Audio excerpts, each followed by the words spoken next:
figure I should talk at least a little bit about depression. What's up, everybody? Ty Rivera here, the absolute best LGBTQ comedian in the world. Before we get started, please make sure you hit the like button, comment when I get on your nerves, and subscribe so you know the next time I'll be getting on your nerves. I felt it creeping up on me when it comes to my depression, and I told you guys that this goes on and off until about Christmas, maybe a little bit after.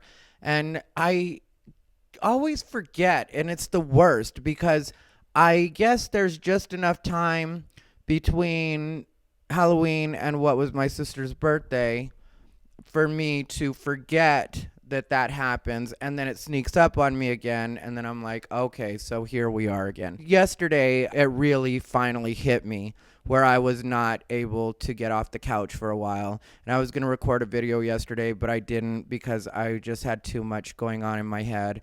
And I know that sometimes I talk about partying, like smoking weed and stuff like that, but at this time, this is when it's not good again. So I'm going to go back to being sober again. I'm thinking about doing a sober for a year challenge, but I'm not sure. I'm thinking about doing from now until New Year's Eve of 2021. So let me know in the comments what you think, if you think that's a good idea and I should go ahead and do a year. If I say I'm going to do a year, I'll end up doing a year. It's just so hard sometimes because so many people around me party, and sometimes I want to join in, and sometimes it's completely all right. But I don't know if that's starting to slow down my life now. I don't know if I'm starting to feel like maybe I just don't need to party for at least a year. It doesn't get in the way of stuff. It's not like I spend money I shouldn't spend. Technically, most of the time that I even party, my friends usually have everything, so I don't usually have to buy anything. I do sometimes, but I don't usually have to. So I guess that also slows things down in my stopping, because sometimes people think, well, if I don't have any money, then I can't party. But with me, it's like I don't have to have money, so it doesn't slow me down in that way. I don't know what I'm doing right now as far as all of this goes. I know that I'm in no hurry to be back on the road all the time, and I'm really trying to turn out the digital content, and I think that gets me down sometimes too, is not the numbers or anything like that. It's just the process and the amount of work that it is, which I guess if you want anything to come out the way you want it to come out, then you have to put time into it. But some days I'm just like, yeah, I don't want to put time into that.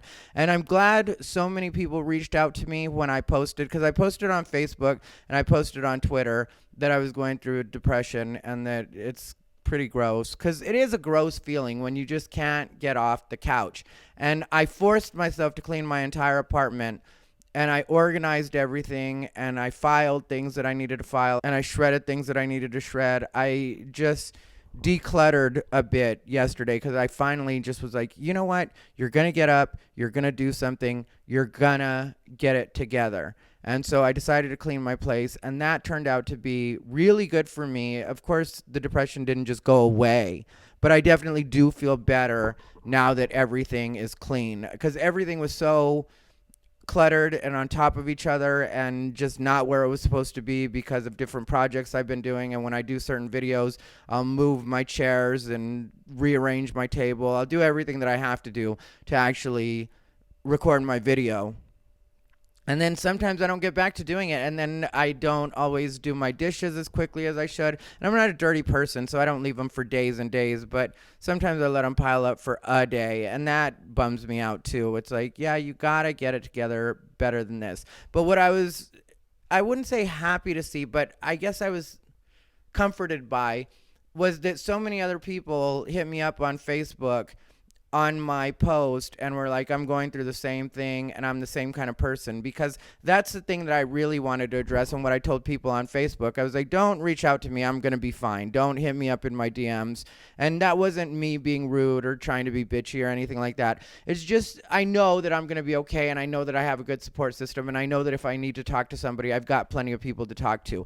But when it comes to a person like me that's got a strong personality, in a lot of cases, people think that I don't need help. I don't need anybody to reach out to me. I don't need anybody to check in on me. And usually they're right, but sometimes I do. Sometimes I really do. And sometimes I think about the other people that are in my position where everybody just assumes that we always have it handled.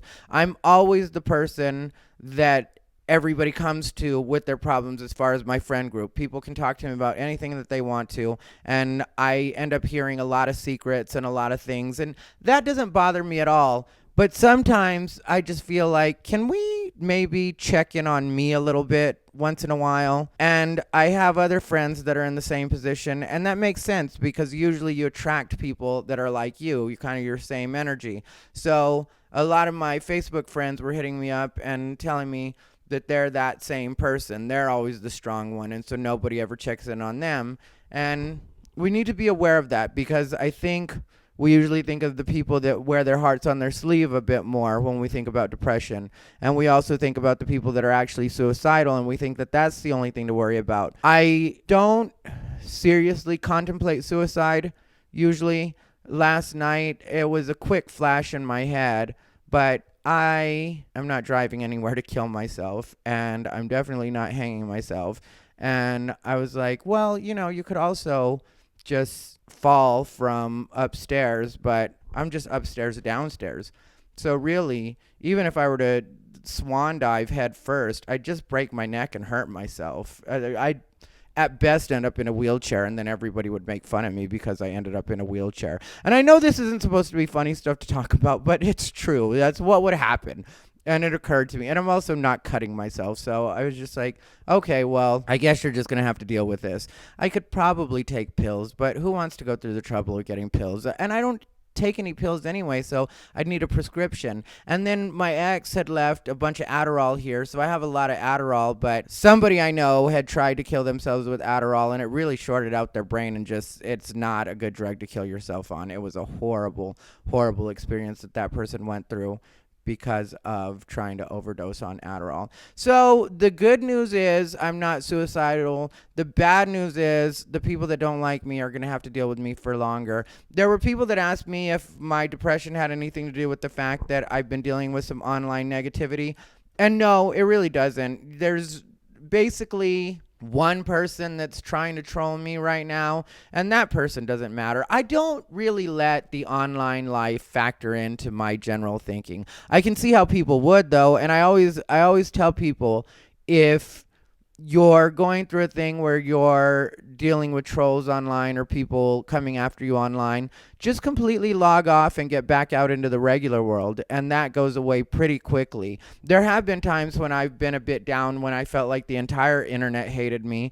That's happened before, but again, I just went out into the regular world. That's something that's definitely missing and a part of where my depression is coming from right now.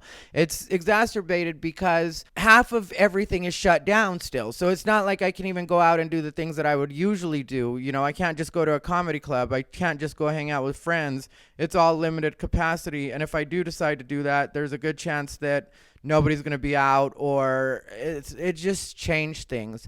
And it does bum me out that I now have to wear a mask while I'm doing my cardio, because I always liked doing my cardio fully able to breathe. So now I'm going to have to switch to doing my cardio here at home with jump rope instead of running on the treadmill at the gym, which was my usual way of doing cardio. So I'm going to be making some changes. I'm going to tell you guys about them probably in a video tomorrow, or possibly when I do Unbothered on Wednesday. I will get back to making my videos daily. This isn't an excuse to, and I don't say it like I'm making an excuse to you. I'm basically reminding myself this isn't an excuse to not do the things that you're supposed to do or not work towards your goals. Technically, I think this is a cue for me to work even harder so that I can keep my mind off of anything else that's going on. I made it to the gym like I was supposed to today, and I've been eating like I'm supposed to today. The other days I haven't really been eating that much. I'm going to be honest about it. I've been terrible about my eating.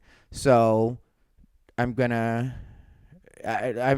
waiting for my fire to be ready so I can make a steak. And I should be probably 30 calories over what I'm supposed to be at by the time the day is over. So over is definitely better than under, especially because I don't factor in my workouts, so the amount of calories I have is technically over what my app actually says. But we'll talk about all this. We'll talk about the changes. We'll talk about the things that I'm doing. We'll talk about the things that I'm working on as far as my body, as far as career, everything, the things I'm going to do to get myself out of this funk. You guys let me know below what you guys think. If you guys think I should do a year of sobriety, or if you think I should gauge it, or suggest an amount of time you think that I should go sober. I'm open to that. Anyway, this has been Ty Rivera, the absolute best LGBTQ comedian in the world.